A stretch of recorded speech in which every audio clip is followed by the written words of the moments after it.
good job moving the Panthers banner down. You're on the ball today. There we go. Changes in the Panthers. I mean, one obvious change. They got a new quarterback. Anything else noteworthy before I go into players?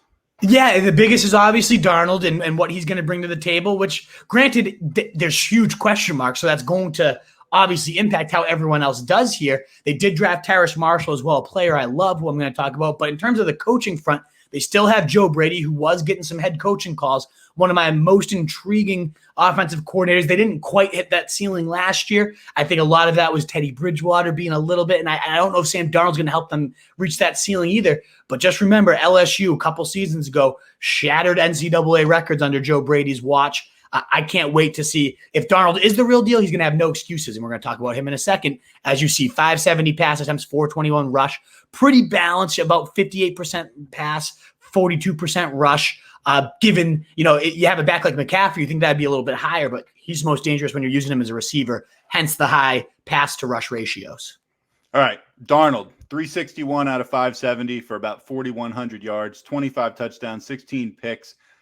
Not an amazing stat line for 2020 NFL. Personally, I'm pulling for him. I feel like the only reason, though, that to think that he's going to produce along those lines, numbers-wise, is just because the Jets are the Jets. And so anyone leaving the Jets, we automatically give like this bump, like post-Jets bump. I don't know if he deserves it or not. Well, he's got to prove it. The guy hasn't proven it. I feel like there's guys below him that are going to, be better, although I hope I'm wrong about that. Yeah, we'll find out, Nat. This is how I look at it. 100% in agreement that escaping Jets, and specifically Adam Gase Jets. We've seen how many players like Devontae Parker, Le'Veon Bell, have career years without Gase and then just get ruined by Adam Gase. Ryan Tannehill being the clearest example, especially at quarterback position. So I do have hope for Darnold going to a better line, a significantly better weapons cabinet, and significantly better, play calling.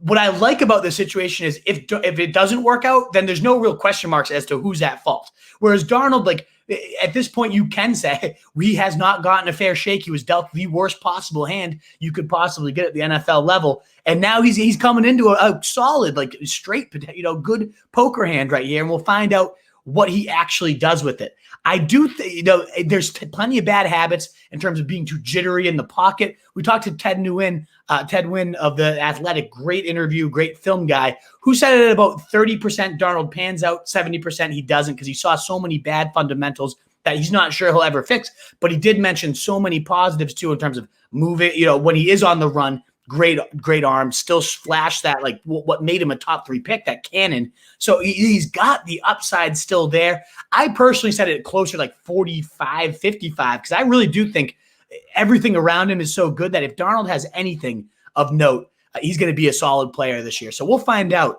I like him, though, now, especially as a last-round dart throw QB. Again, to get to those Trey Lances, to get to those Justin Fields, one of my favorite bridges besides Ryan Fitzmagic.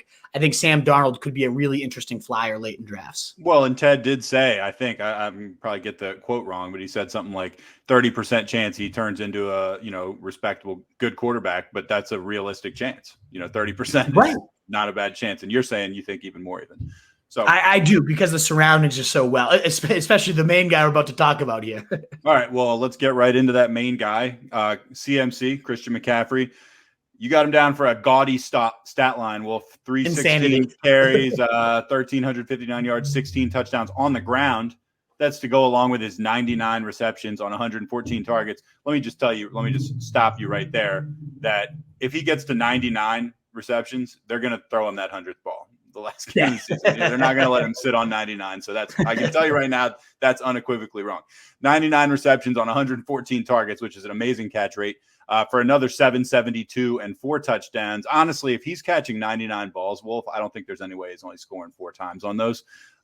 So you like him for another 2,000-yard combined season to go along with 20 touchdowns. I mean, it's a good stat line. I mean, this is why he's by far, and it's not really even close, the biggest edge you can get in fantasy. You're going in an auction today, Nat. It screwed me over going all in to get McCaffrey last year because he got hurt. And it's tough when you put that many eggs into one player's basket. But typically, history would suggest you're right in doing so. And if he hits these stats, whatever you pay for him won't be enough if he does what I think he's going to be doing. Because you think about the last time we saw this guy on the field, I was actually writing about it earlier today.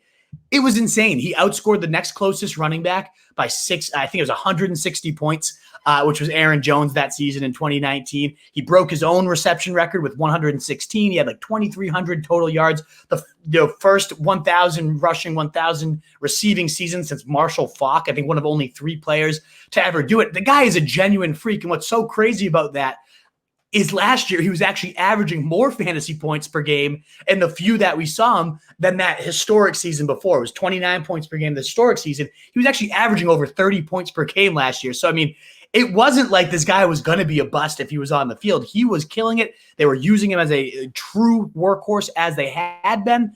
So Joe Brady's already come out and said, no, we're not concerned with injury. We're not going to lessen his workload to try to preserve him. We're still going to use McCaffrey the way he's used best.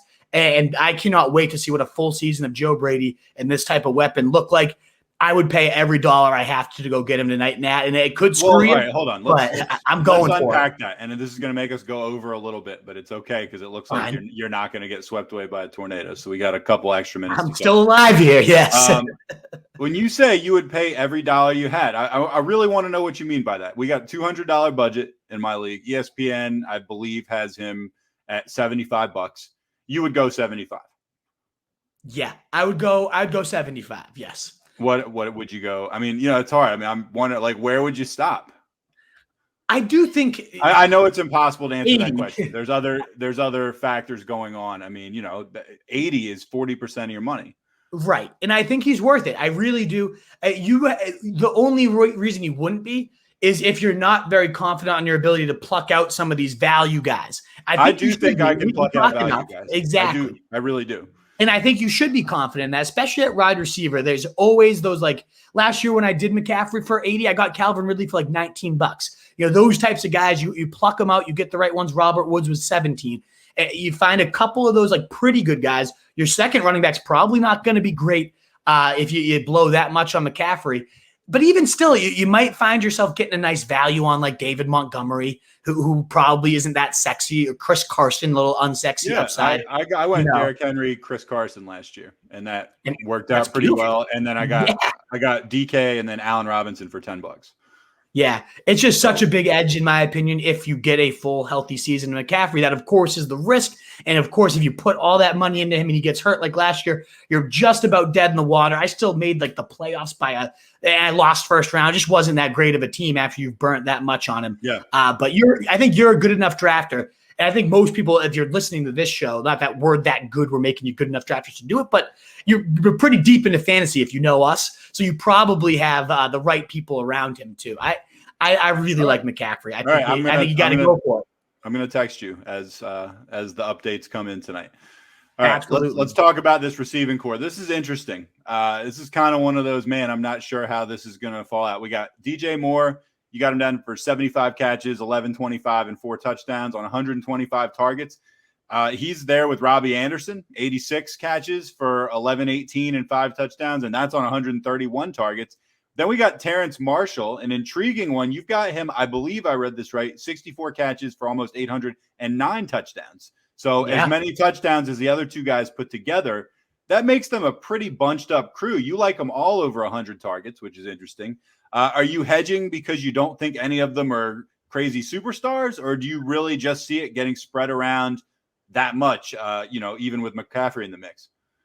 Yeah, I think that's what it comes down to, Nat, is it's just going to be spread out so much. And that's why I think DJ Moore might be the single worst pick. Yeah, I was going to ask you that right now. Because just so you have on your projection board, you have Anderson 27, Moore 34, Marshall 36. On your big board, Moore 25, Anderson 29, Marshall 50. I have to imagine he's probably going up a little. These are like kind of similar numbers for these three guys. That would make me reflexively think you should start at the bottom and go up as opposed to the top down.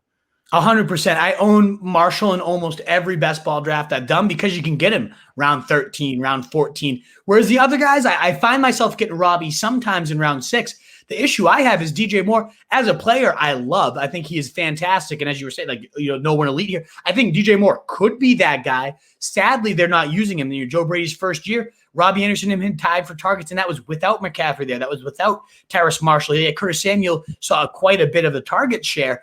But ultimately, that's a concern that DJ Moore couldn't significantly outplay a Curtis Samuel to be that true alpha. So I really don't, as much as I like the talent with DJ Moore, he hasn't topped, similar to Kittle, hasn't topped 5 touchdowns in his career. He can do so much so well, but if this coaching staff isn't there to maximize him, then is he as good as we all consider?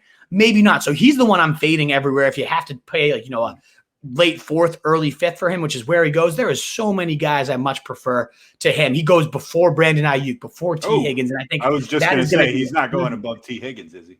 Oh yeah, he is, and I think that's an enormous mistake by owners. So I like getting into this pie. I do not want it to be DJ Moore at his price tag. Make it Christian McCaffrey if you can get him at the top.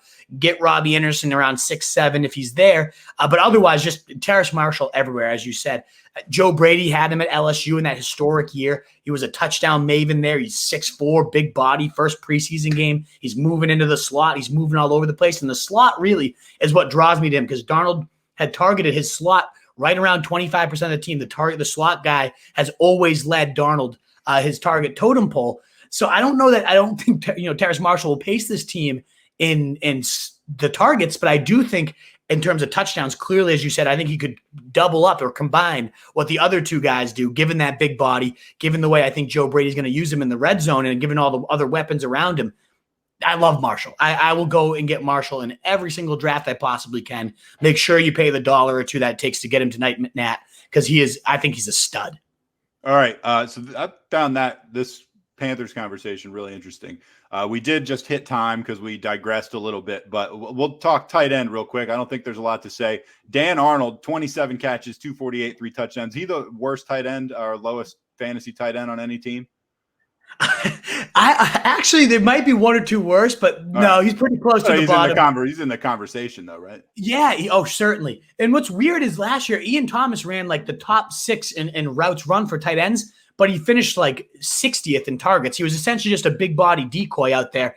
Dan Arnold does bring a little more athleticism. He's a converted wide receiver. So there is like a little bit of a scenario. And again, 20-round drafts or something as a backup tight end. Okay, I prefer Donald Parham of the LA Chargers, but still, I like Dan Arnold as a very, very late stab. They're saying Darnold to Arnold has been like a big camp connection. I just don't see how this guy sees any type of volume that's sustainable and consistent when you have the other 4 people in Christian McCaffrey, the 3 receivers we were just raving about. Where does he fit in to have any type of consistent value? I don't see it. No, nor do I. What is up, you fantasy wolf? Thanks so much for tuning in. If you haven't already, share your thoughts in the comments, check out some more videos, and join the newest Wolfpack by subscribing below.